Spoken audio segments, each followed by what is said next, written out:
Yeah, the powdered soaps, all of that. But again, for me, um, I go coast, and you can't even find it anymore. That's what upsets me is Yeah, I like can't remember the last time I seen you it. don't see it anymore. Like if you look for soap for men, it's essentially you've got I think like Lever 2000, you've got Dial, and Irish Spring. Those are the ones that Well, are there's also Dove for Men. can't use it. Really? Yeah, Dove is got too much moisturizer in it, and it makes me break out horrible. Oh, You know, interesting. so I mean, not even just my face. Like I'll find like even on body parts, Just clogs your it just pores. it just makes me feel greasy. I don't use any of those. What do you use? Fucking rock. Um, Rock, what are you using? I have a combination of stuff. Just depends on my mood. But Duke Cannon, got a couple of really nice smelling bars from Duke Cannon. Um, what's the one that's escaping me? Uh, Cremo makes a liquid body wash that I really Again, though, I like. can't. I don't know. Maybe it's just my age, but the idea of a body soap, you know what I mean, like a body lotion type soap or body Oh no, wash. it's like a clear soap. Yeah, but it still Got a can. nice scent. Like the But worst thing, usually I use Dr. Squatch. like in Sasquatch. Yeah, Dr. Squatch. It's just fucking amazing. Well, I mean, it actually makes sense for you considering how fucking hairy you are. Jesus Christ. Even Tiff loves it. Really? Yeah, she gets the fresh falls and she's like, the soap is amazing. My skin feels so good afterwards. And I'm like, yeah, Well, that's yeah. our soap review. And now these words from Sweetwater. Oh, wait, they're not here. So, for as much as we love Sweetwater, and specifically for as much as we love Chris Smith, they're not being interviewed and they're not sponsoring, but we still love them. Were you just watching me like while you were talking about Sweetwater? Yeah, what were you doing?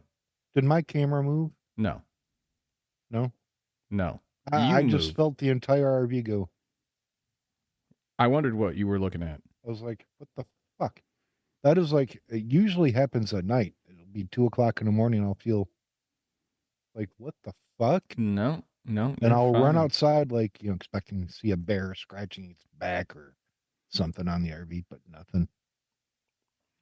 I told you I heard knocking at night, right? A Yeah, couple of times. yeah. And so did the guy behind me. Like trees knocking. Do you have a lot of bears in Um, that area? I have not seen one. I mean, like, do you know if Um, historically they have bears? oh yeah, there are bears somewhere. But I had that big rock that landed on top of the RV top. Right. Uh, And for those who very don't know, you're doing all of the podcasts remotely from your RV. yes. You guys live on the road. Thank you, Sweetwater. Yeah. Thank you, Sweetwater. Thank you, Chris Smith at Sweetwater. And again, Chris Smith, is that his yeah, name? yeah, Wow, yeah. He's the that's guy. a step below Joe Smith. But I mean, look, like I said, and I'll keep saying it. This dude is the hookup. Everything that we've got as far as equipment, he even talked us out of equipment, Yeah, which you don't usually hear a salesperson do. So that's called integrity. yeah, that's what I'm saying. Is that's why, like, even though I wish they were sponsoring us, and even though I would love to, and maybe we might be able to hook up an interview with Chris. Fingers crossed. but these guys really, it's very rare. I'm not somebody to sing praises unless I've really got something to say. And God damn, this company just keeps coming through for me. They're on point every single time. And Chris is, leading that charge of being on point. So I gotta hand it to him. But with all that being said, there's a lot of things going on in the news, a lot of interesting articles. Very interesting. It's just a ton going on, even on a slow news day. Can you read to me once again that Daily Beast headline? Oh, the Daily Beast. Okay, so this is like, recently. It just killed me. They deserve a raise. Daily Beast, whoever came up with this headline, definitely deserves a pat on the back and a star on the forehead, because it says even moms for liberty are tired of moms for liberty. Yes. A lot of the groups have been disbanding and imploding. So yeah, apparently, and I'll be honest with you, I haven't followed the story, but this headline, it caught me. It just caught me just right, and it just made me crack up. Even moms for liberty are sick of moms for liberty. In the story that I read, or it tired, said that in December they had basically a potluck, a dinner out. When was this? As a December. Okay.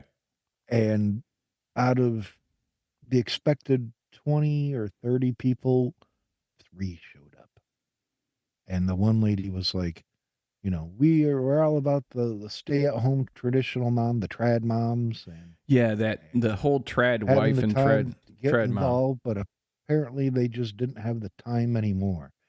So she's telling me that there are better things to do, like sitting at home, than to show up for Moms for Liberty, which is very ironic, the name Moms for Liberty, since they're trying to take away certain liberties. They were the ones that were behind a lot of the book bannings, and we did an episode on book bannings and all the different bannings and wars, cultural war stuff. But Moms for Liberty has spearheaded a lot of the book bannings, apparently.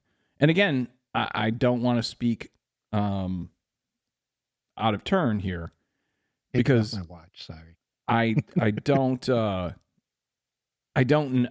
literally felt like when Moms for Liberty came around that it was a flash in the pan. I'm old enough at this point to kind of go, okay, here's the new group that everyone gets all excited about, and then something happens and it just falls apart because it's not a very strong structure. So why is it that there are so many groups that have the word liberty or something related to the revolution, but they're the ones trying to take away the ability to do something? Well, that's always Why the case. Is that? I mean, that's always the case, though, isn't it? Tea Party, the Moms for Liberty. Give me a break. Yeah, well, again, it's one of those things where, like, they go away, but they always come back in some different form. So, like, you saw the Tea Party basically fall apart, and that was a very, very strong institution. But you saw them fall apart and get replaced essentially by MAGA, right? And they're all kind of maggots. Yeah, they're all kind of coming from the like, when you look at it institutionally and in Congress, they fall under the Freedom Caucus.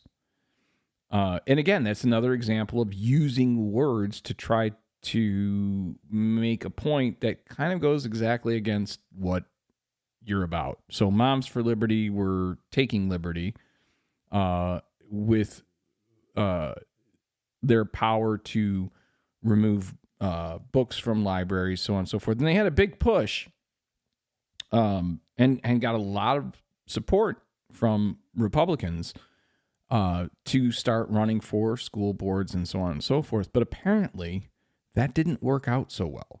Apparently they didn't win. I don't think they won anything. Can you think of one political office that they might have won? I'm going to look it up real quick. I can't think of one. I can't think of anything.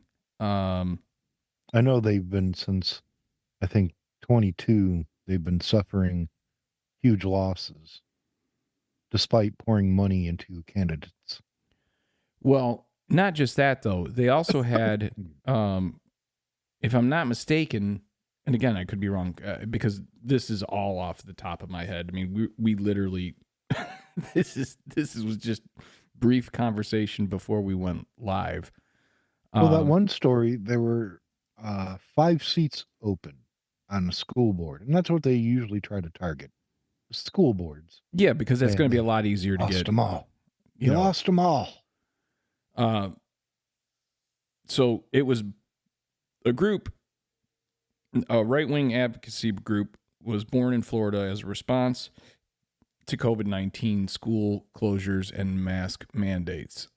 Well, in the Pennsylvania one, they were opposed to the COVID-19 restrictions in schools and trying to ban CRT from being taught, even though CRT is not being taught in Pennsylvania. I don't think, honestly, I don't think anyone fully that was like against CRT. I don't know that they. I don't think they fully understood what it was. And again, maybe I'm wrong. I'm not. I'm fucking. I'm just some guy with a fucking microphone. So the fuck do I know? But where they really fell into some problems was the Florida. I guess Florida was where it was founded. Moms for Liberty was co-founded in Florida on January 1st, 2021 by former school board member Tina Desovich and Tiffany Justice. And that's an interesting. Tiffany Justice. Okay. Yeah. Really? What's your real name?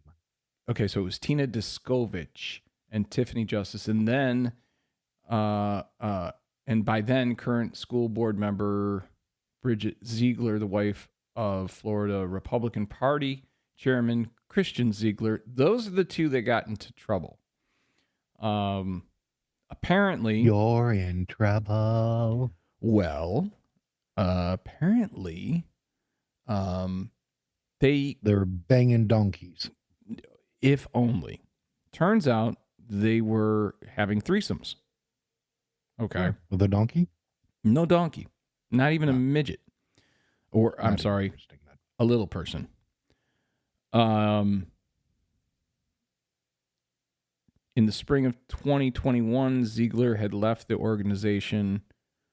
Republican activist and campaign consultant Marie Rogerson is the third leading member of Moms for Liberty. But where's the story? So essentially, they kind of were bullying their way into school board meetings en masse by getting these people to join. And then they would get the entire group, 200 people to show up at a school board meeting and argue against, whatever, COVID restrictions, book bans, blah, blah, blah. Critical race theory. After the news, or after they lost about a ton of seats that they were running for, I think they lost every one of them. Every single one. It was every single one, wasn't it? After that happened, and I don't remember, I can't see it real quick here, but I don't remember if the scandal came out before the elections or after the elections. It's usually right afterwards. Look what these people were doing. Well, here, let's do a quick search and see if we can find out.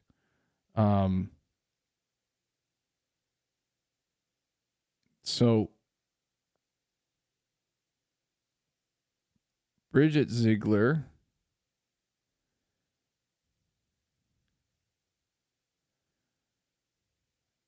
and her husband, Christian Ziegler. Again, I love it when your name's Christian and you get into some sort of threesome situation. A Sarasota police investigation following an accusation of rape and sexual assault against Christian Ziegler that was filed during October 2023 by a member of a threesome that included both Zieglers was reported by media across the country on November 30th. When questioned, Bridget Ziegler admitted to the threesome sexual relationship involving her and her husband and another woman. On December 22nd, news reports stated that police had recovered a sex tape of Ziegler and an unnamed woman.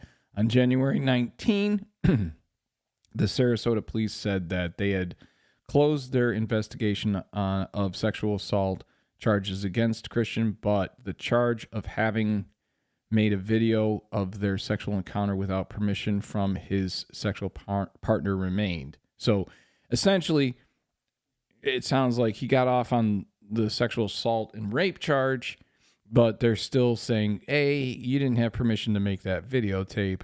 The details included a statement by her husband that contradicted her assertion of only one threesome with the woman who filed the complaint, and that the woman appeared on a list of women he Hey, it was just a list. Well, that's what he called it. He called it the list. I had to take a second because I wanted to make sure I didn't misrepresent it. But the woman appeared on a list of women he entitled on his phone as the list. And again, I hate to break it to you. If you think for one moment I'm going to criticize them for having a threesome, I am not. I'm not. I'm not going to, if you think I'm going to criticize him for having the list, I'm not. I don't care what you do with your personal life as a politician or somebody that's active in politics in any way, shape, or form. Whether it's her with Moms for Liberty, or I don't even care, like who it is. It could be, a school board member. As long as everyone who's involved is agreeing to this, good on you, man. Have at it. Enjoy yourself. You got one life to live. You never know when you're going to step off the curb and get hit by a bus. Fucking, explore who you are as a person, explore your sexuality as long as everyone's on board, okay? And sometimes you think they're on board and they're not on board, and mistakes can be made, and I'm willing to give a little bit of leeway for that too. You know what I mean? What I'm not willing to do is have people who come across or try to come across as they are better than everyone else when they're doing the same things that everyone else is doing. So don't get shitty and think that, you're going to be able to get away with any of these things and not be held to a different standard because of the standard that you're trying to set. You know what I mean? Like, right. That's the thing is it wouldn't be a big deal if you weren't trying to set that standard, And I get it. Again, I absolutely think that parents should be involved in school board meetings and curriculum, but you need to know something about it before you just, go in there. I don't think that you can charge into any environment, whether it's a town hall meeting or a school board meeting or anything, and start spouting off what your opinions are if you don't know the full story. If you don't at least take the time to try to go, well, wait a minute, let me consider the other side of this, okay? As I've said, are there books that should be age appropriate? There are. But if your kid's got a phone, and you're not monitoring that phone more than your local library or your school library, if you're not monitoring their online presence and their social media and their web history searches, you may not like what you see. You probably won't like what you see, okay? But that opens up an opportunity for you to have a conversation with your kid on it, first off. And if you can't control that, why do you think you can control everyone else's children when it comes to what books they're allowed to read? That's where I have the problem. And even with the CRT, okay, look, I'm going to give you the benefit of the doubt. I'm going to give you everything in your argument. But can you explain it to me? Can you explain to me what you know to be factually true that's being taught that falls under CRT? You got to be able to do that first. And if you can't do that, if you can't show evidence of that, then maybe sit down, shut the fuck up. And again, that's my opinion. There was a guy, I saw this guy, he was talking, he was, again, it was like one of these meetings, and Ziegler, I think it was her. Anyways, this guy came right out and he goes, look, I'm not saying that you need to step down because of having a threesome. I'm saying you need to step down because you don't know what you're talking about, and you're creating false narratives and creating a problem where it doesn't exist. And right. and that to me is one of the biggest problems right now on the conservative side is, and as we've discussed at length, there are problems being brought up that aren't problems. They may be symptoms. They may be symptoms that need to be looked at. They may be misdirection. They may be misdirection.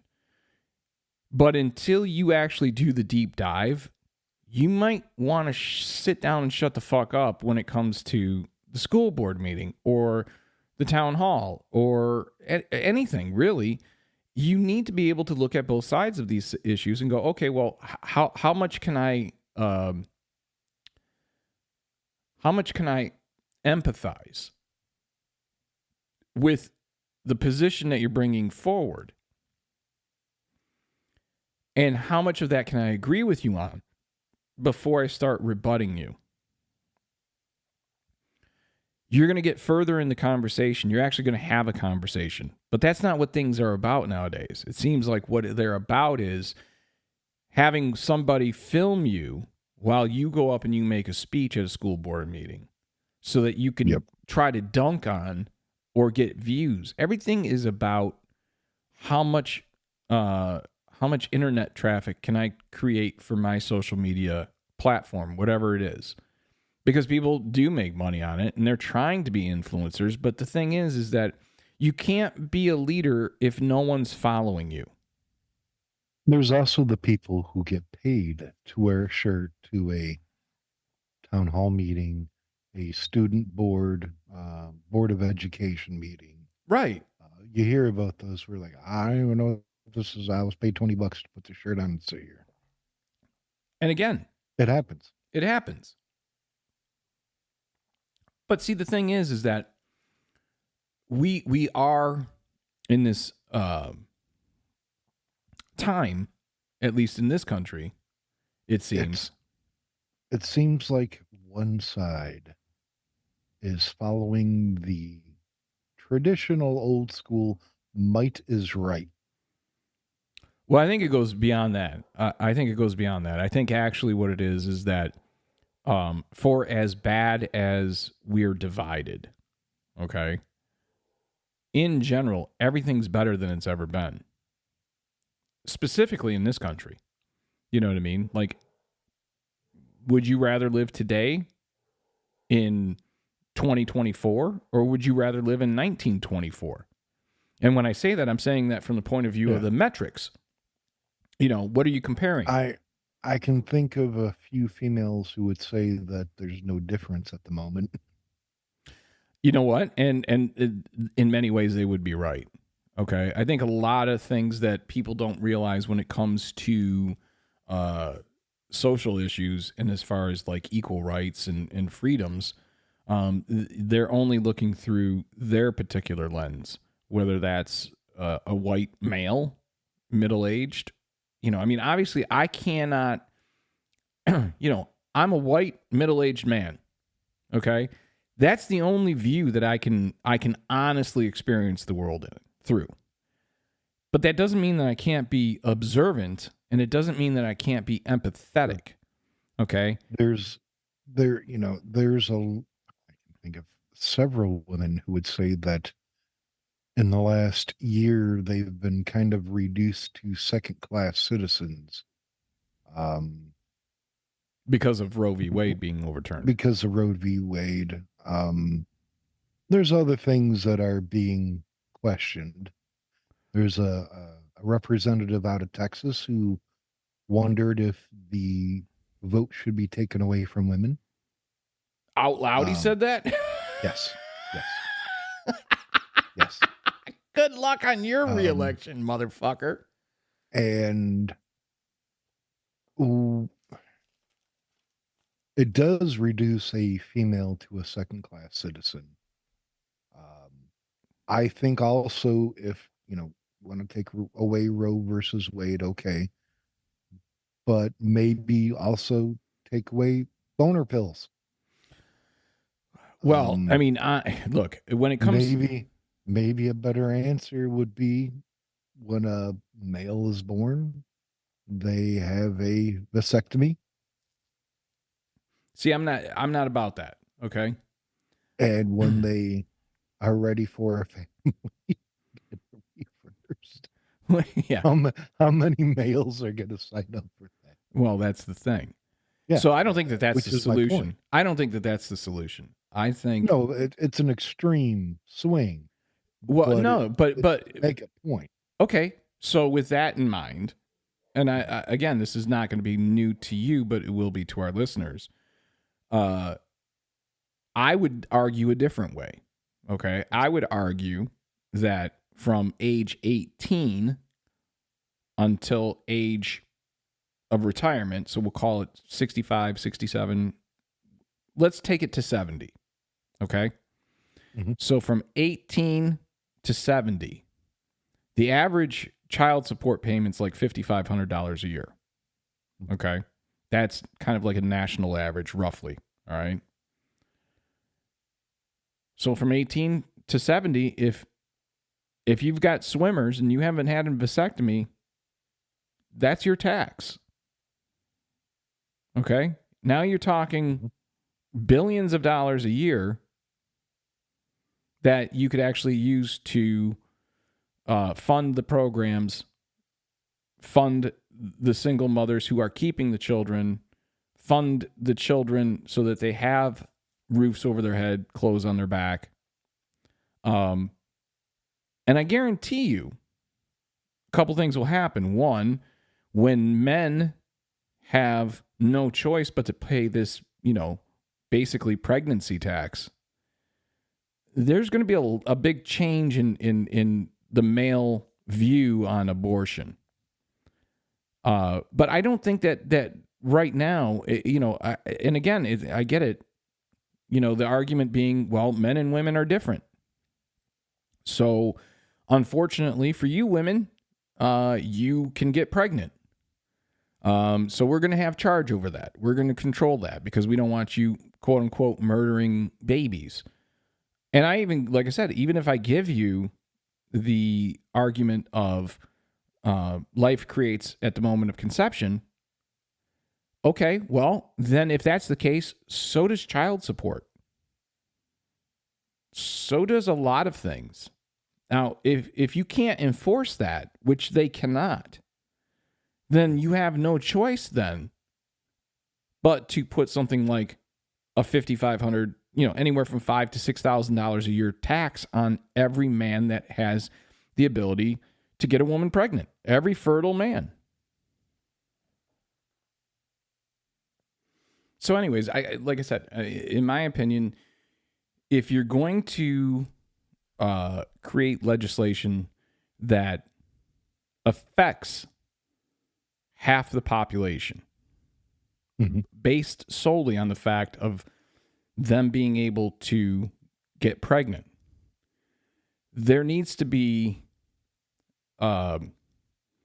fairness in that. And the only thing that I think is fair, because you can't legislate. Okay, if you can't legislate the fact that you have to get a vasectomy. You know what I mean? Like, that's never going to happen. But you can make sure that from age 18 all the way to 70, you've got some skin in the game.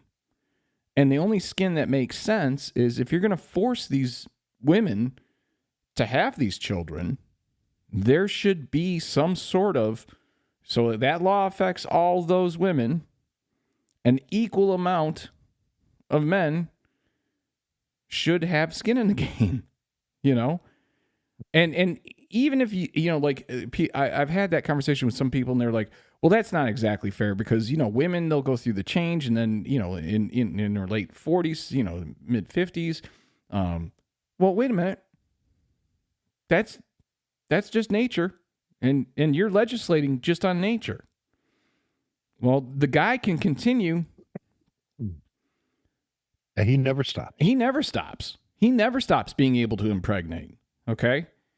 And the only reason I give age of retirement essentially as a backdrop. All right. What is it now? Is it 65 or is it 67 in the U.S.? I think it's still 65. But I don't know. Okay. I think it's still 65. But I know there's been talk about making it 67. So from the moment you can put them in the military to the time you pull them off the line, I think that's fair. I think that's totally fair. And all that money goes to support programs. But again, there's no simple solution to it.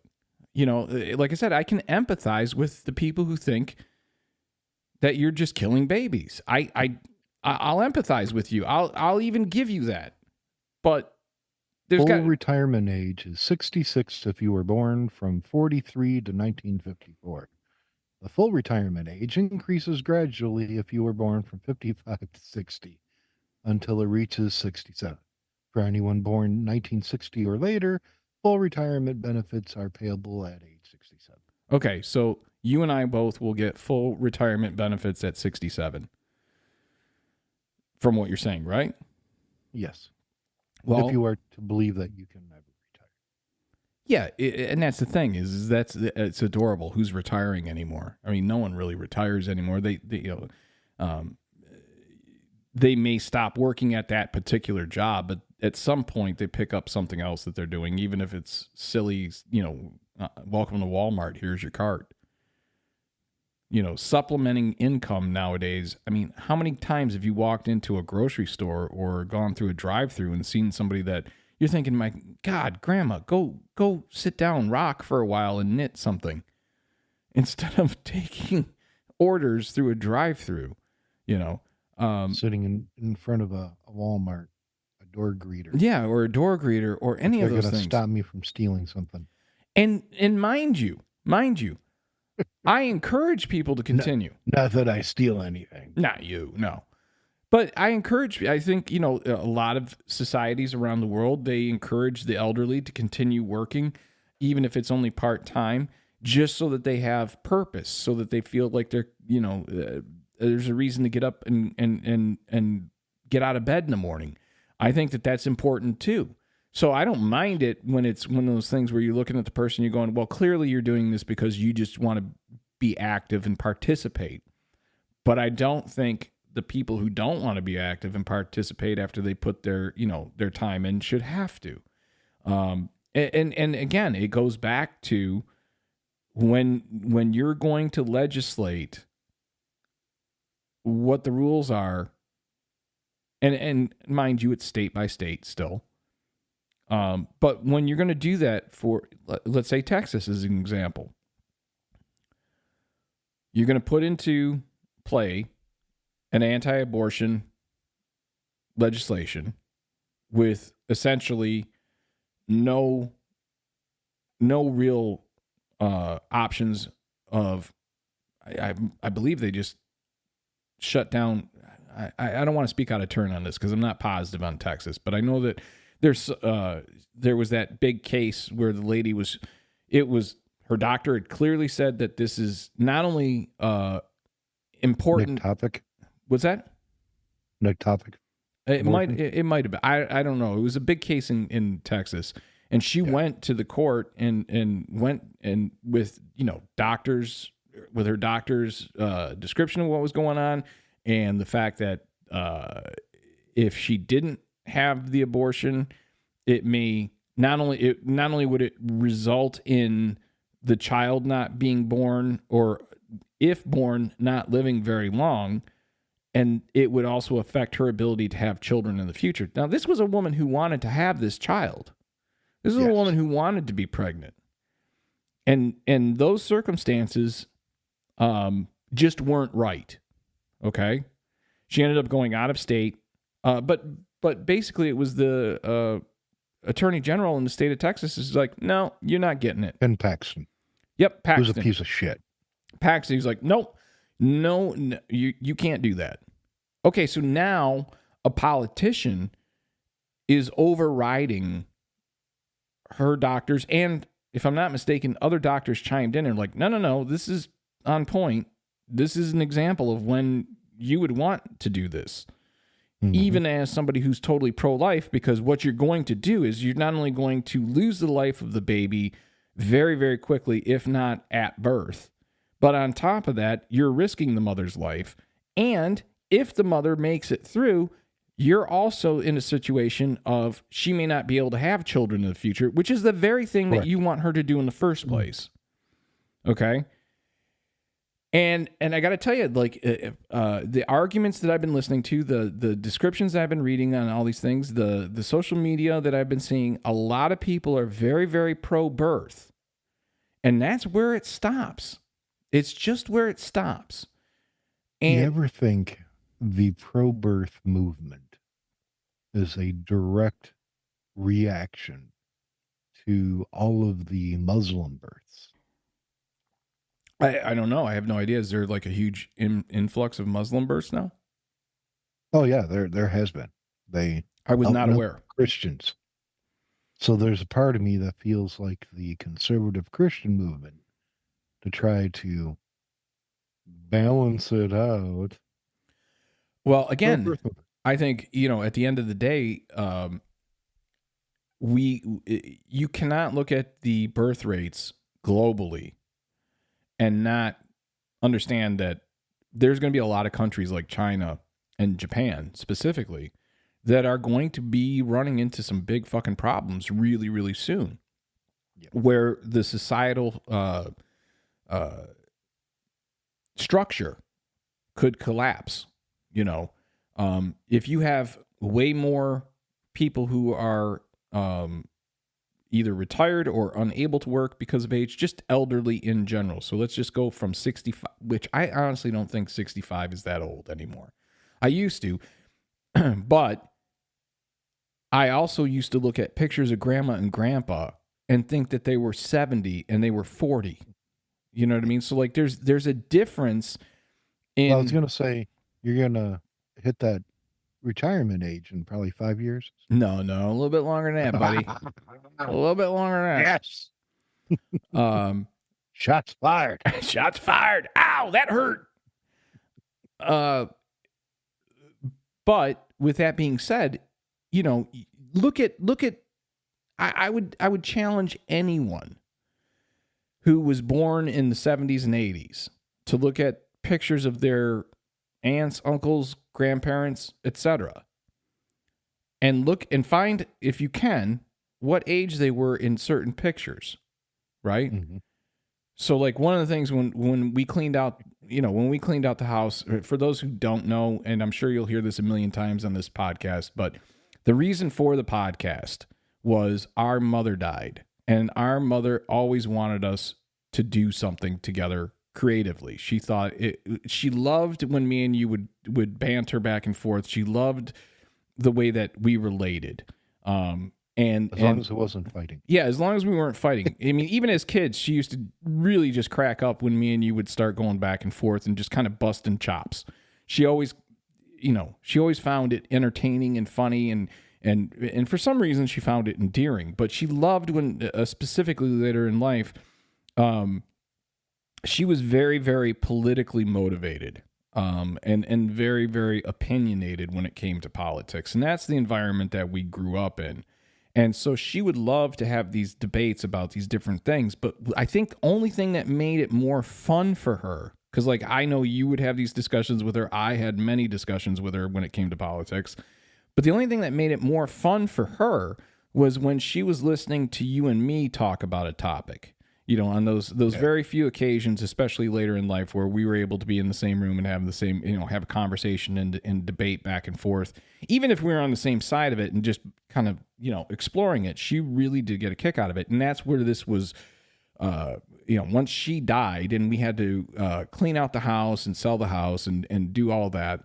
In the course of doing all that, that's where Elsie's Little Pickles kind of came out of, was you and I were again on a daily basis having these deep conversations and ridiculous conversations and silly conversations. And so we decided that we'd give this a shot. But in going through... I lovingly remember you showing me a picture of, Grandma and Grandpa. Here's a picture of Grandma and Grandpa. They were actually only 17 there. Right, and they looked clearly like they were only 17, but in that picture, did they or did they not look like they were 40? Yeah. And that was the case across the board. So like as we were going through all the pictures, as we were going through all the possessions, and as we we're trying to organize everything out, you do tend to get stuck looking at certain things, and pictures were one of them, especially if they were pictures like, of people that you did have in your life on the regular. So there were several pictures like of our aunt and our uncle, and you see them at 25, you see them at 35 or 45, and you see this progression. And it was like reverse archaeology, because you start off with all the pictures and they're all like recent and old and how you remember them. And then as you go deeper through the layers, you start to see them aging backwards. And then you start to realize where you were in their lives at that age and what age you were, and how even then you looked at them like they were these monolithic elderly people in a way. Like even when they were in their 30s and 40s, is like to us, they were still old. But if you look at a picture comparatively of somebody today and compare them same age, it doesn't look the same. Now, that may be just perception. That just may be a child's perception. But I've noticed this in many different circumstances where it's like, I just don't think people are aging in the same way. I don't know if that's because we got better medical help. I don't know if that's because all of the above. Yeah, it's got to be all of the above. You know what I mean? As I mentioned in the other day when we were talking, I looked up a picture of Joseph McCarthy, who died at the age of 48, which is my age now, but he looked like he was in his 60s. Yeah, crazy, absolutely crazy. And maybe it was just,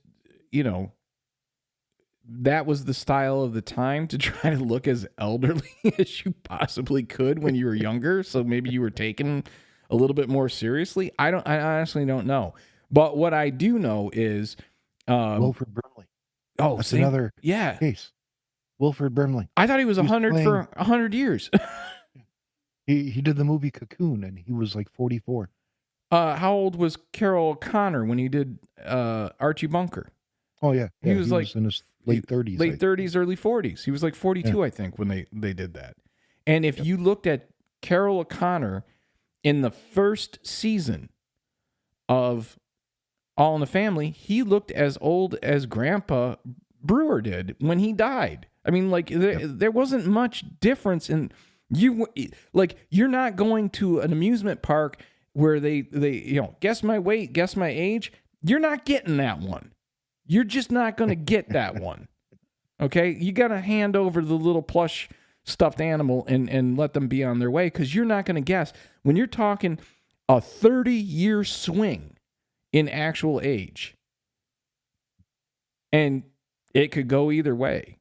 You know what I mean? For either of them. You know, like one of these guys is 72 and one of them's 42. And you're looking at them going, it could. You are not going to be familiar with this person, but it's been a long-standing joke that Arn Anderson has came out of the womb as a 42-year-old.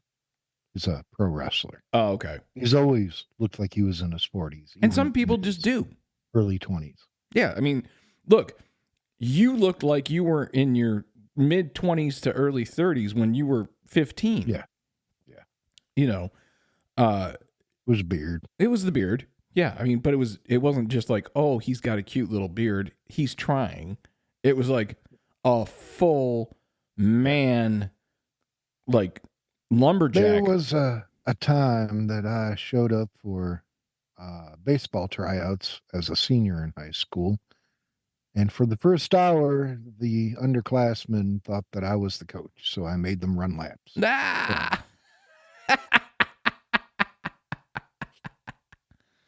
And when the coach did arrive and walked up to me because I was busting people's balls while they were running. And I did not know what the coach looked like. But he showed up and was like, "Did you do this?" And I was like, "Yep, I cannot tell a lie." And he was like, "I just let them keep going. That's on them for not knowing who the coach is."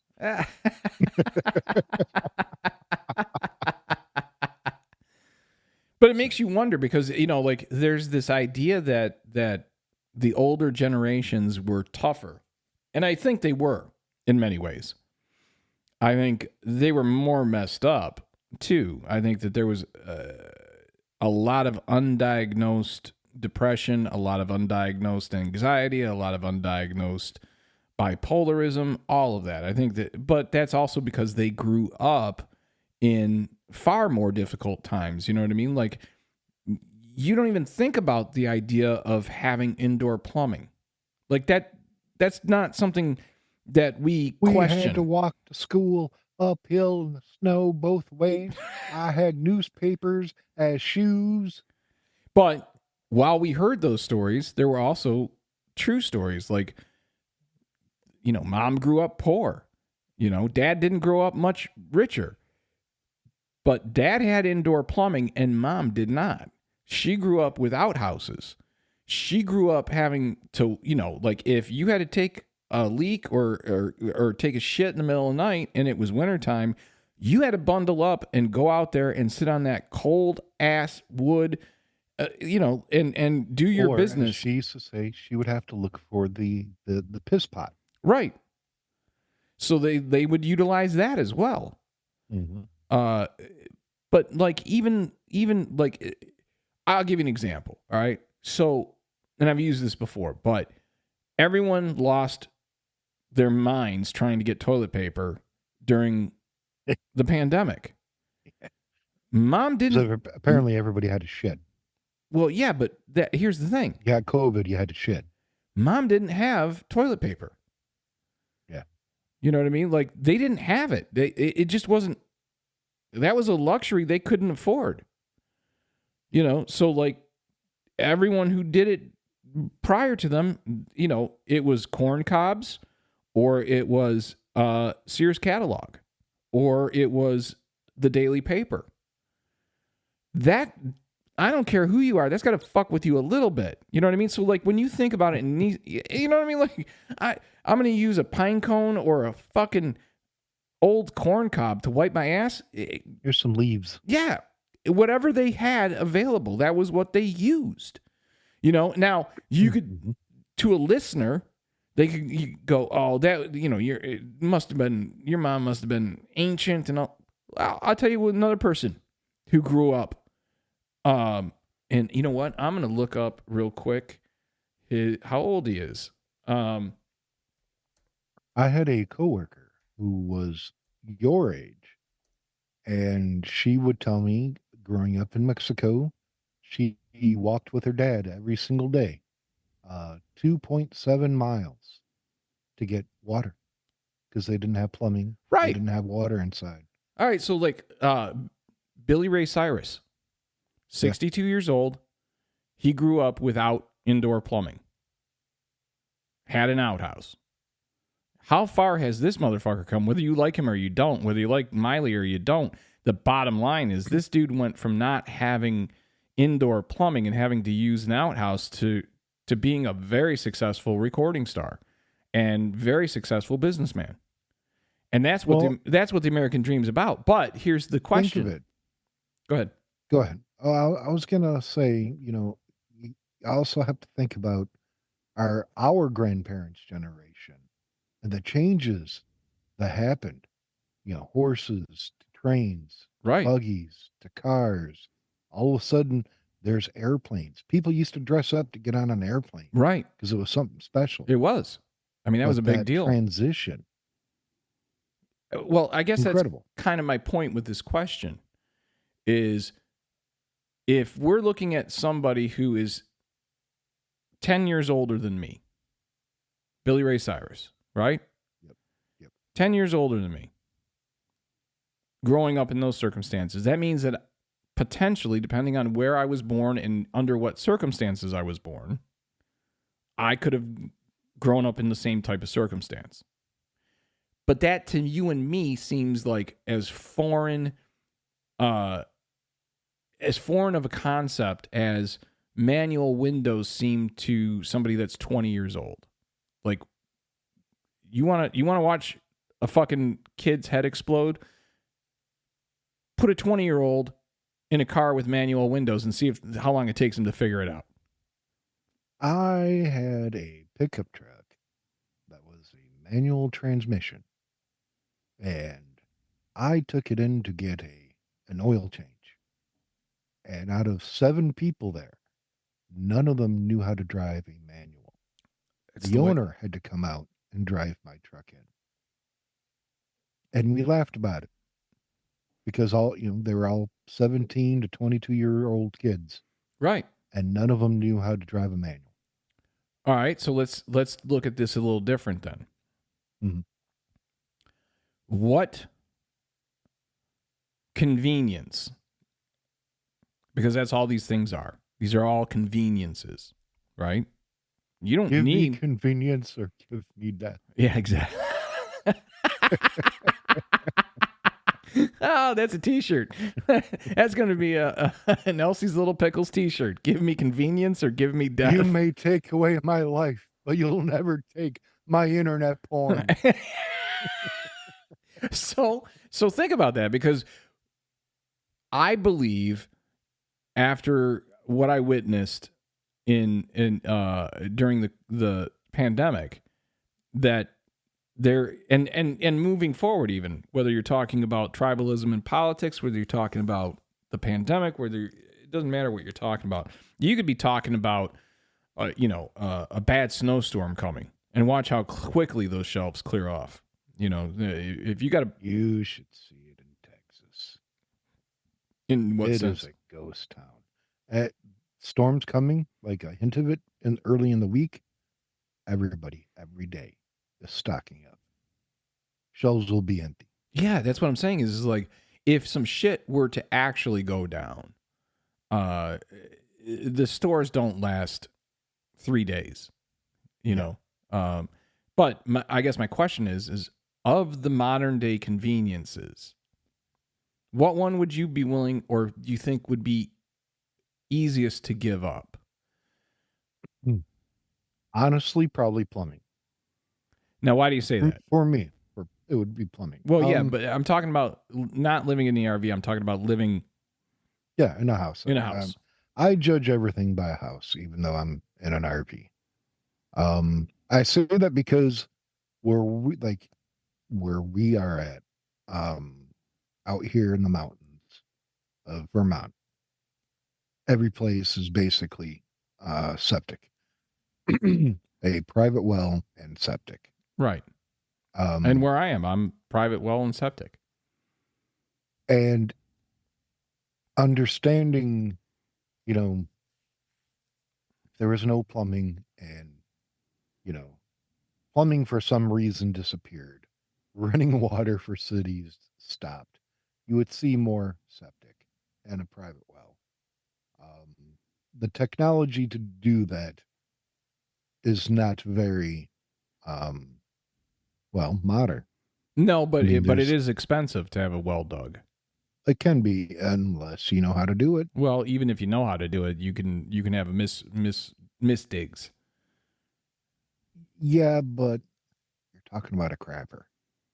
Okay, so Um, if we're only talking about outdoor plumbing, meaning having an outhouse and not being able to go to the bathroom in your house, I mhm. don't think that that's something that would devastate people if it was just that. But if you had to go and collect water, well, that's a different ballgame.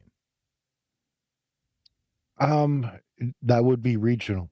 You know what I mean? This area, Not just regional. It wouldn't just be regional. It would be very specific to where you're located. So, as an example, if you know, if you live near a stream, no big deal. If you've got water running through your property, no big deal.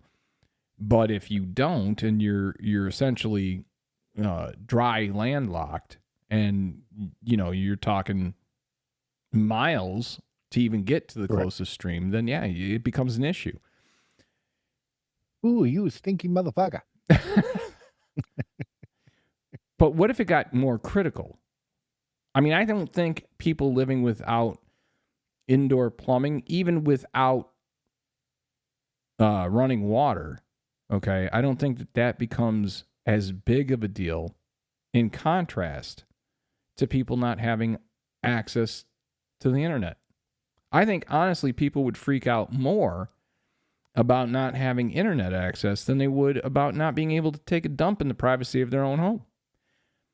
And I differ from you about I will use as an example every fucking festival that uses outhouses. they just poop in the dirt. Yeah, I mean, but I do think that people would freak out if the internet got shut off or if there was um, a disruption for an extended period of time. Like all of a I sudden there's see. I differ from you because I've known people. I know you people that know are so tech savvy yeah, and you that also know they people would that are have so internet in shady. 48 hours. You know 48 hours. some of the shadiest motherfuckers. They would have internet backup for multiple people in 48 hours and would be actively shutting down the government. Whether it's phone lines, the guy that I knew that made his own satellite. Yeah, that one really is crazy. But I guess my point is that may work individually, but when you're talking an entire country, getting everybody the ability that had online access back online, that may be a different thing. You know what I mean? So let's say, Yeah, for it would take example, longer, but and you're a little bit more tech savvy on this shit than I am. But let's say that there was a concerted effort by China and Russia to attack our infrastructure via online. Okay. And I'm not mhm, saying that they would, but I'm using that they as an do. example. It Okay. does go on. Well, it does go on, but I mean, the fact of the matter is that currently I would say it's safe to say that any hidden viruses that are in any American system, American government system, are also in one form or another in Russia's systems placed there by America or in China's systems placed there by America. But what I'm talking about is, let's say something massive happened. Let's say there was a meteor shower and it took out 90% of the satellites that handle GPS, they handle internet, they handle all these different communications. I think that removing the ability to communicate in whatever form or fashion, and I'm saying it through the internet, but you could also say through cellular, you could say it through landline, you could say it all these different ways. Just removing communication for an extended period of time. And let's call that extended period of time a very short extended period of time. Let's say it's 6 months. Well, with communications, again, you would see an uptick from an already, underground. I don't even want to say underground, but there's a lot of shortwave radio and ham radio users out there, and I don't know if you're familiar with those. I'm really not. I know they exist. I know the concept behind them, but Like ham radio, you can contact throughout the world. well, even with that though, okay, there's a big difference between being on a ham radio and doing a Google search or being Yes. on any social media. You know what I mean? We're talking about people who at this point in time, People are gonna have to go back and they'll crack open those encyclopedias. well, yeah, that ain't going to happen. You know that. They stopped teaching people how to read. So, what I'm talking about is some sort of, all right, so let's pivot, okay, from communication.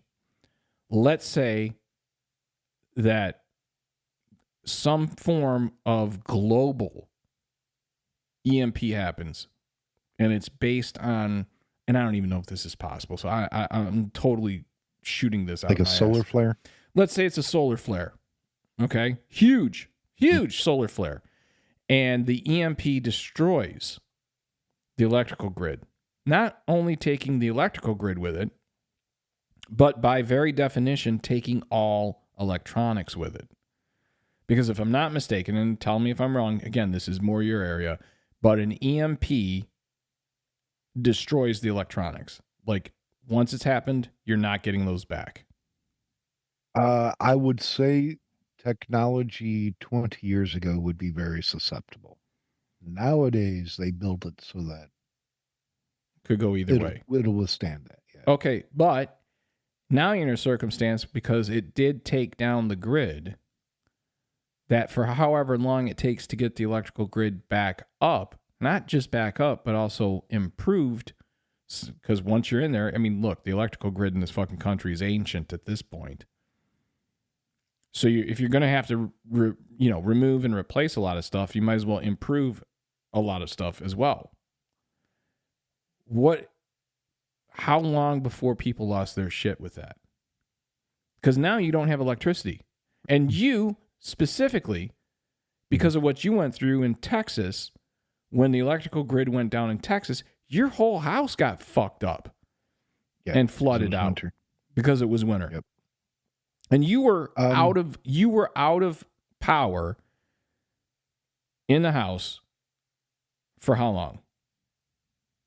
Out of power in the house for 4 or 5 days. But the damage done from that 1 or 2 days, the first 2 days is where all the damage happened, wasn't it? Yeah, well, the pipes froze. Okay. But that was within the first couple of days. Yes. And then the destruction. And this is my point. You would have the initial thing, and while actually getting what caused the problem fixed might happen quickly, what doesn't happen is the fallout getting cleaned up quickly. Okay? So a tornado can come through and be done in a matter of 10 minutes, but the destruction and cleanup and cost and effects it has on business, the effects it has on that particular local economy, the effects that it has on those particular businesses, that goes on for a long, long fucking time. Yeah. And that's kind of my point. Like, what do you think would be the thing that it may be small, but the impact would be huge? You know what I mean? Would that be losing the electrical grid? Would that be losing, let's say, sewage? Let's say they shut down just sewage treatment plants. And it took... Well, there would be a lot of problems that would... the real problem would be stockpiling, or not stockpiling, but the layers of problems. This little problem, and this little problem. It becomes an onion. Problem, this little problem. That's what I'm saying. Is it becomes layers. an onion. It becomes an onion with infinite layers of issues that fall from it. It makes you cry. You know what else has layers? A parfait. Parfait. Everybody loves a parfait.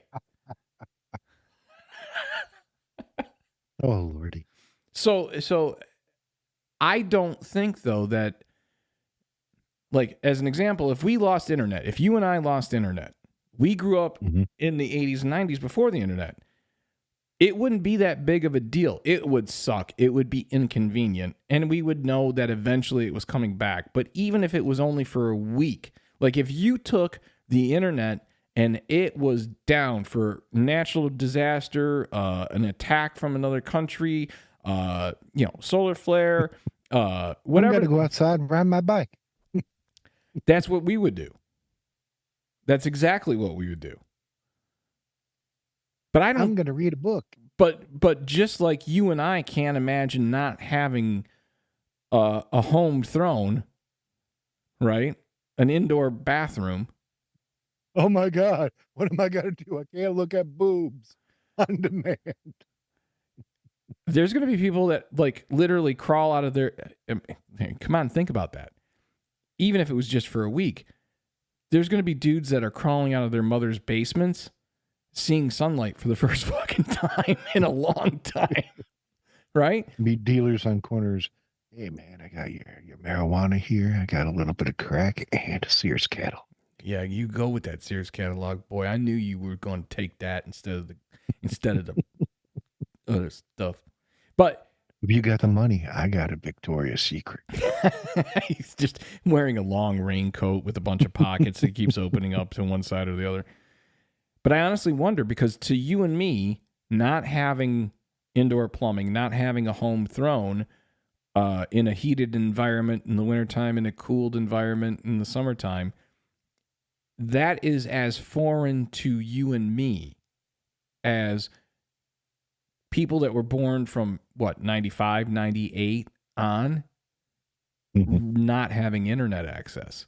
I mean, these are kids that grew up with the internet. These are people that they don't retain as much knowledge because they have it at their fingertips. And that's not a slam on them. I think that's great. You know what I mean? Like, I love the idea that I literally in my pocket have something that gives me access to the whole world of knowledge. If I've got the time and patience to keep digging, I will find whatever answer to whatever question I have. There's more processing power right there in your hand than what they used to send the people to the moon. Exactly. Okay, so when you take this incredibly powerful phone, which is essentially a mega computer prior to 2010. Okay, so prior to 2010, the idea of what was it? 07, I think, was when the first iPhone came out, was it? I couldn't tell you. I don't know anything about old technology like iPhones. Okay, so just for the sake of argument, let's call it 07. My own little slam on iPhones. Let's call it 07, okay? Because that was when essentially you were being given the opportunity to carry a laptop, computer processing skill, or a set. You were essentially taking a laptop and just putting it in your pocket. That's fucking amazing. Under any circumstance. I heard a story from one Chris Jericho, very famous wrestler, who has a podcast. And he was describing he was on a contract in Japan, late 90s. And he was at a gig, wrestling.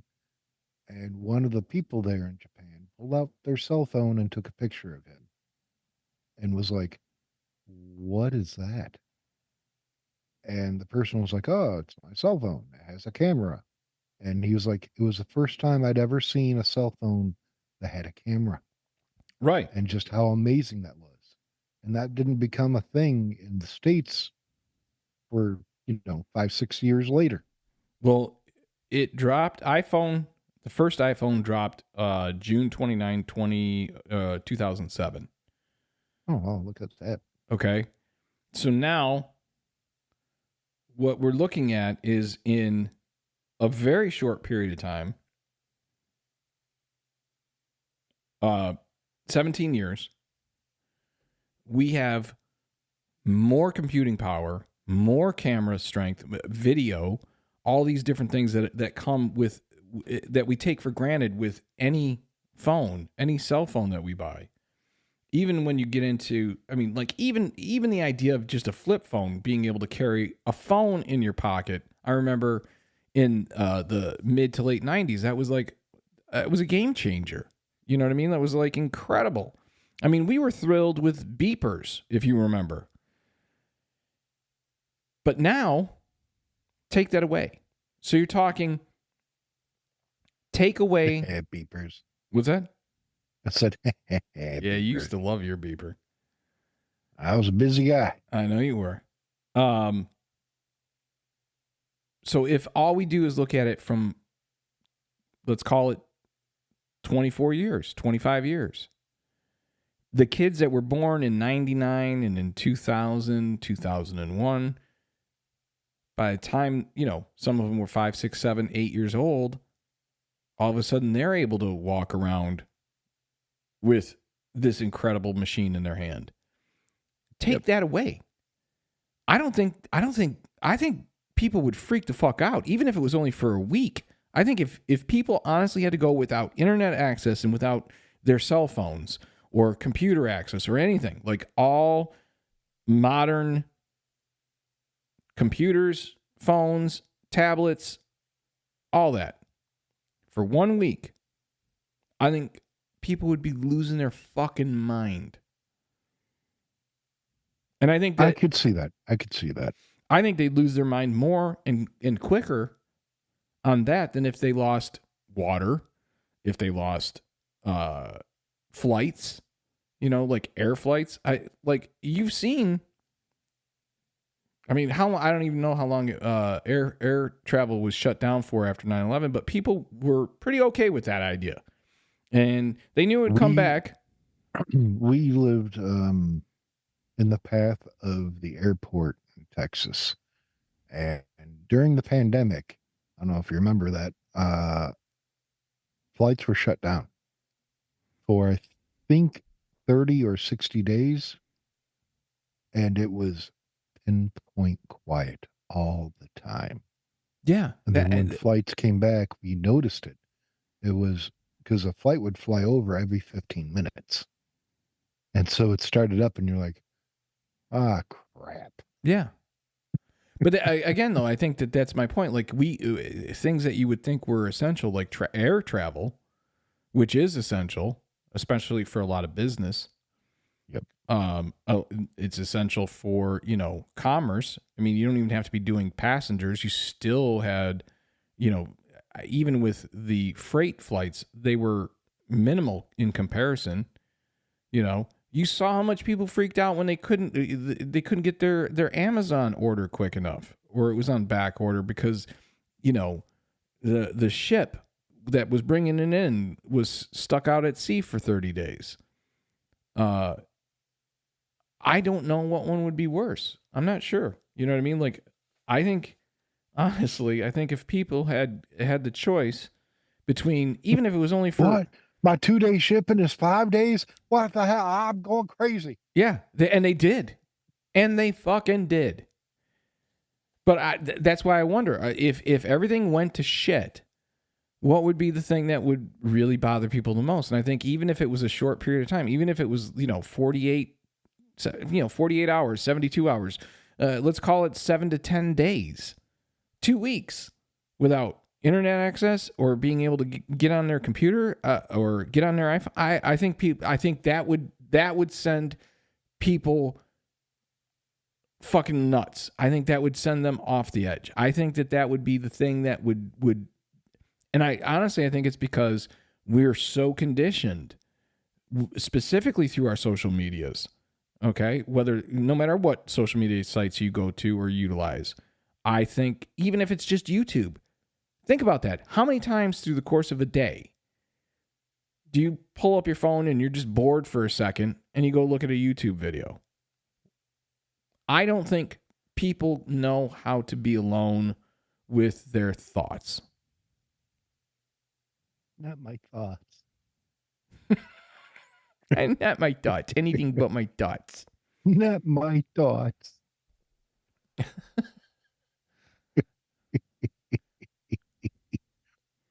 I don't know how to be alone with my thoughts. Me, myself, and I.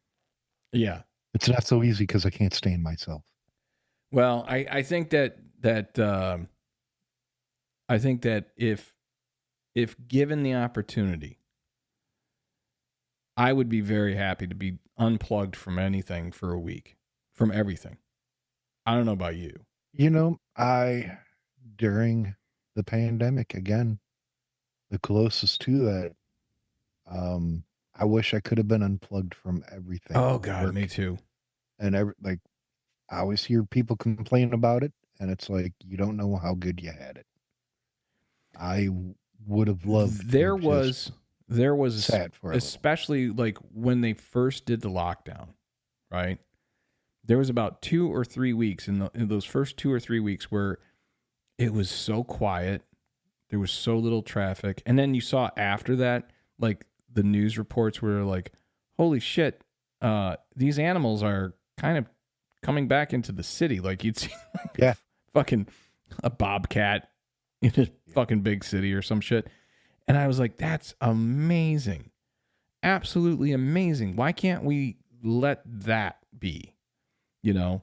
At my work, I would escort the ladies out to get rid of the trash because we kept getting coyotes because nobody's been around. Yeah.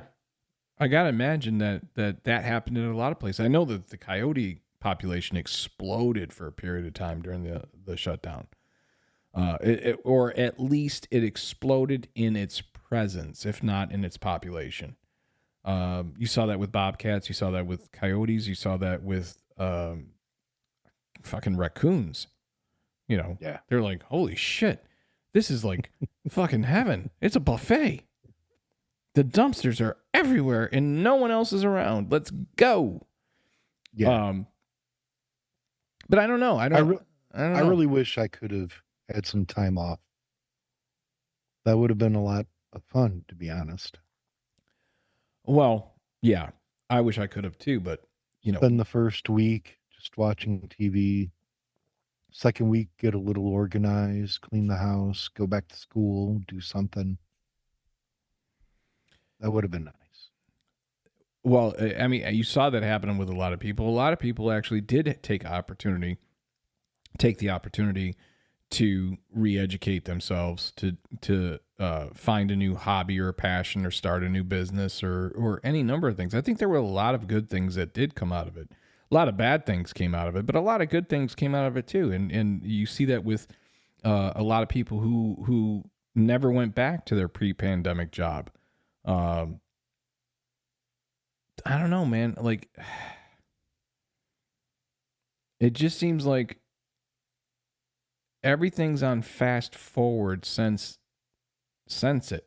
You know what I mean? Like, everything is a bigger issue than it really needs to be. Everything is blown out of proportion. Everything is, I mean, look, there was this thing on social media, on Twitter, X, whatever. And if I understood it correctly, because I saw it a bunch of times, but basically, we just call it Twix. Twix.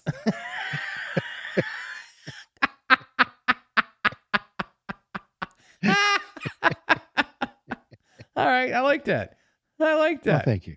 I'm going to call it Twix. There were Native Americans standing in front of Mount Rushmore, flipping it off, and there were a number of people like really losing their shit over something. I thought, yeah, well, if anyone has the right to be flipping off Mount Rushmore, it's probably the Native Americans, right? But apparently this was a big deal. And I'm like, Yeah. this gets to my point. When something like that is a big deal, and maybe it was, you could only see the picture from the back, so I don't know how old they were or anything like that. It could have been just some fucking kids being assholes. Mm. It could have been some adults making a point. It could have been some kids making a point. It could have been any number of reasons that they were doing it. But that picture got caught, captured, and splashed all over social media. So now that's a thing. Now everyone's got an opinion on it. Who fucking cares? You know what I mean? I think it was three of them. So 3 middle fingers all of a sudden sent everyone into a tizzy because, oh my God, they're flipping the bird at Mount Rushmore. A fucking rock. Well, everybody has got an emotion. Everybody has an opinion, and they're gonna make you hear. That's the problem. That's the problem. And that's why I say, like, to me, I would love for the internet and all of communication to shut down for a week. Like, just take a week off. Just take a week. So now that you've mentioned Mount Rushmore, let's have a little talk. Oh boy. Did I step into doo-doo? No, this is gonna be fun. All right. I think it would be fun to have a discussion and have you choose in the world of sports, like not that I watch basketball, but people will choose who's on their Mount Rushmore of basketball, Okay. such as Michael Jordan, LeBron, what's his name, Larry Bird. Yeah. Pippen. I'm forgetting what's that. Well, there's Pippen. Pippen. I was thinking of the dude that slept with all the women. Rodman? Not Rodman. Older. Played in the 60s. Kareem Abdul-Jabbar? No. It was the one that said he slept with like 10,000 women or whatever. Yeah, I know. I'm escaping his name's escaping me. But something like that. I think it would be fun every show to have us discuss a Mount Rushmore of a certain topic. Okay. And today's Mount Rushmore is going to be open for discussion, and that is who is on your Mount Rushmore of singer-songwriters. And saying that, it has to be a singer who is a songwriter, not like I love Elvis, but he never wrote a shit. I can probably get at least 3 of those very quickly. Who's on your Mount Rushmore? Okay, so I'll give you the first 3 because the first 3 come right to mind. Okay. That would definitively be Billy Joel, Sting, and Dave Matthews. Okay. The 4th I would struggle with. Okay. And I would struggle with the 4th only because I would have to decide whether I wanted to go back to the late 60s, early 70s and put somebody who maybe I'm not necessarily a huge fan of, or if I go a little bit niche, and pick somebody that is brilliant by anyone who understands music, especially. So, God, that's tough. Or do I just go with a logical one, which is the powerhouse of the day? Like you look at Taylor Swift, she's a singer-songwriter. And she's massive. True. I'm not interested in her music myself, but that doesn't mean she's not brilliant. You know what I mean? Like I always tell people when it comes to musicians, especially if you're a musician, you don't have to like another musician's music or work. But if they're be able to appreciate it, yeah. To be able to appreciate it, yeah, you don't have to like it to understand its importance. Okay. So that's where I would struggle with the 4th one. But Straight off the bat, Billy Joel, I would have to probably put him on my Mount Rushmore. Would you? Um, the songs that he wrote, the 70s, the 80s, they're compelling. To this day, they're fun to sing. You hear it on the radio, Yeah. you're singing along. Yeah, a lot of his music stood the test of time, even if it doesn't stand the test of time. So, like, you can listen to some of the older songs where he's using musical instruments that were maybe new at the time, or faded in and out in popularity or whatever, or has just a sound that is very like, oh, that's totally 70s, or that's totally 80s, or that's, you know what I mean? Like, you could do that. But if I had to, so like I said, for me, right out of the gate, I mean, when you're talking Mount Rushmore, you're talking 4, so that makes it very difficult. Yes. But that's also the same reason why right out of the gate I said Billy Joel and Sting. Those two have stood the test of time. Billy Joel, after 30 years, just released a new single, and it's fucking amazing. See, I would not put Sting on. Okay. Controversy. No, here we go. Let's fight, motherfucker. He's very good, but for me personally, my second spot, I only recently have really discovered the genius. I always pushed against it, You're gonna go Beatles, aren't you? You're gonna go Beatles. Yeah, Paul McCartney. All right, so Paul McCartney. Fucking right. Paul McCartney is fucking genius. So I totally agree with you on that. So the only reason I didn't pick Paul McCartney is because you said singer-songwriter. And when I think of a singer-songwriter, I'm thinking more of like an individual artist. So while Sting was in the Police, his career after the Police has been far more prolific and successful than it was with the Police. And the Police were fucking amazing, but they didn't have the same ability for launch. What's that? I said, yeah, he was better with the Police. I love the Police. Don't get me wrong. I love the Police. All right. But I also can look at 4 albums after the Police that I can listen to all the way through easily without even thinking about it, and enjoy damn near every song on them. Like, I can literally listen from beginning to end and go from Dream of the Blue Turtle to, Soul Cages on down the line, right? And I can literally listen to every track and not be horribly disappointed with any of it. It's the same thing with Billy Joel. I can listen to 99% of his music from beginning to end without much disappointment in any of it. There are songs I like more and songs I like less, and there's even a couple of songs with both those artists I don't care for at all, but I think that that's going to be the case no matter who the artist is. Now, if we were just talking a Mount Rushmore of musicians that were singer-songwriters, yeah, the fucking Beatles, man, right out of the gate. There's no two ways about it. You put their 4 fucking faces on Mount Rushmore, I don't think anyone can really complain too much about that as far as musicians. But I'm looking at it from the very specific, not they wrote this as a singer-songwriter while they were in this band. So if you're doing it from that point of view, do you still hold McCartney in that? Yes. And see, that's where I don't know that I could agree with you. The music he wrote in the Beatles, obviously, but it transcended past the Beatles into his solo stuff and Wings. Okay, but again, that was with Wings. I'm talking about just his solo shit. And I don't know that I'm still putting him in there.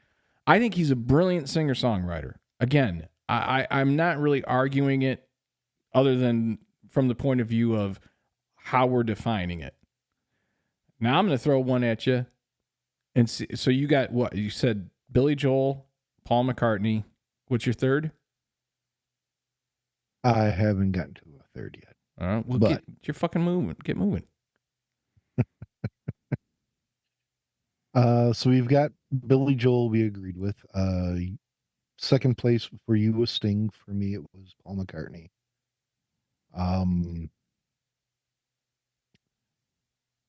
Who would be your third? My third, I said, was Dave Matthews. That's right, Dave Matthews. But technically, I probably, based on, because he did do that solo album, and I love the solo album, but most of his shit has been done with DMB. So I actually need to remove that as my third. And I'll even go with you with McCartney on third. Okay.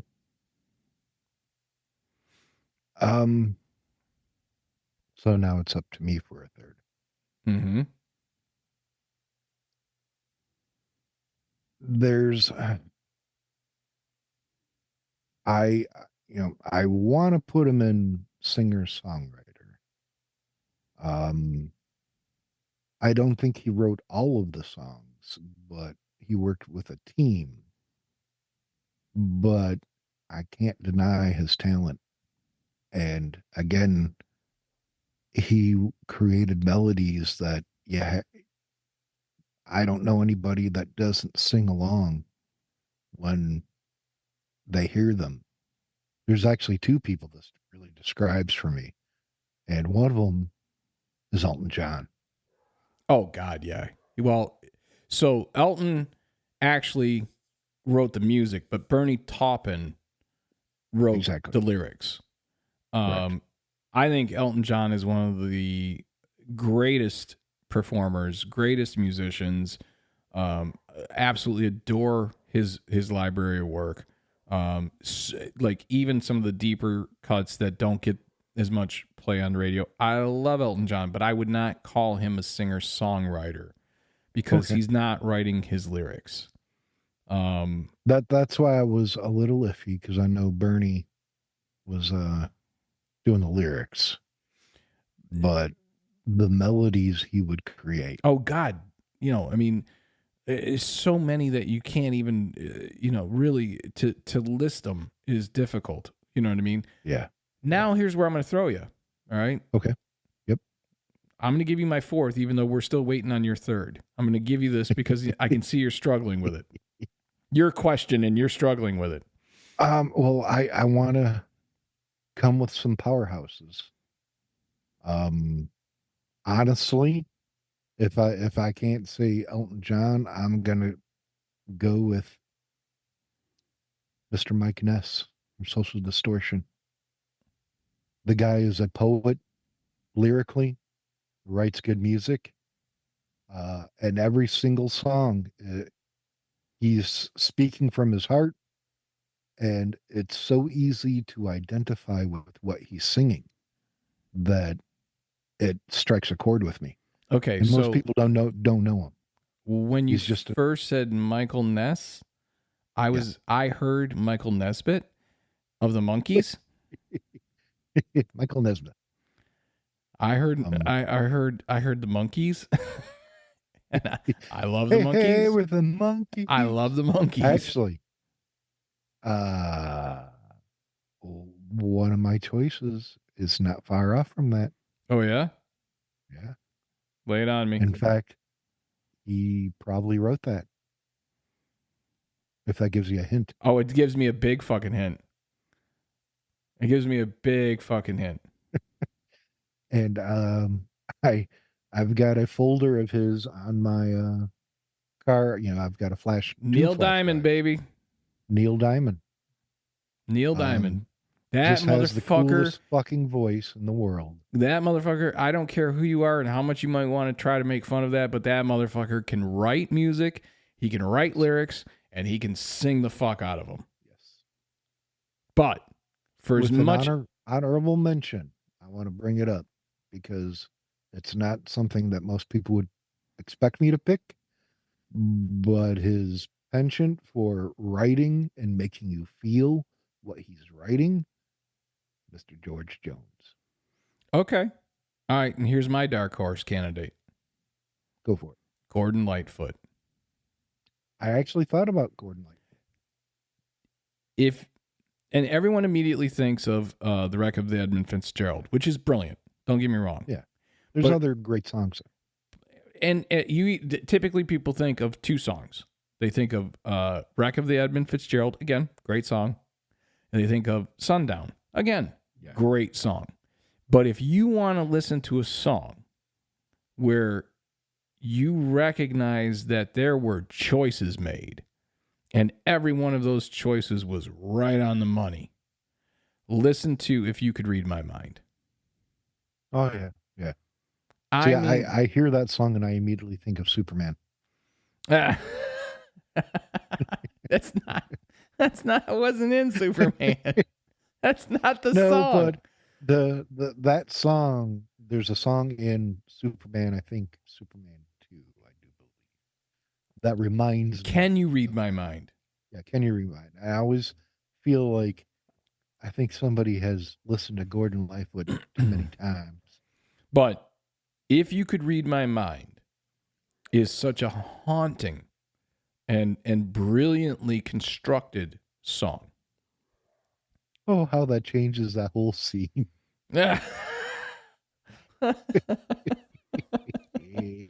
Oh shit.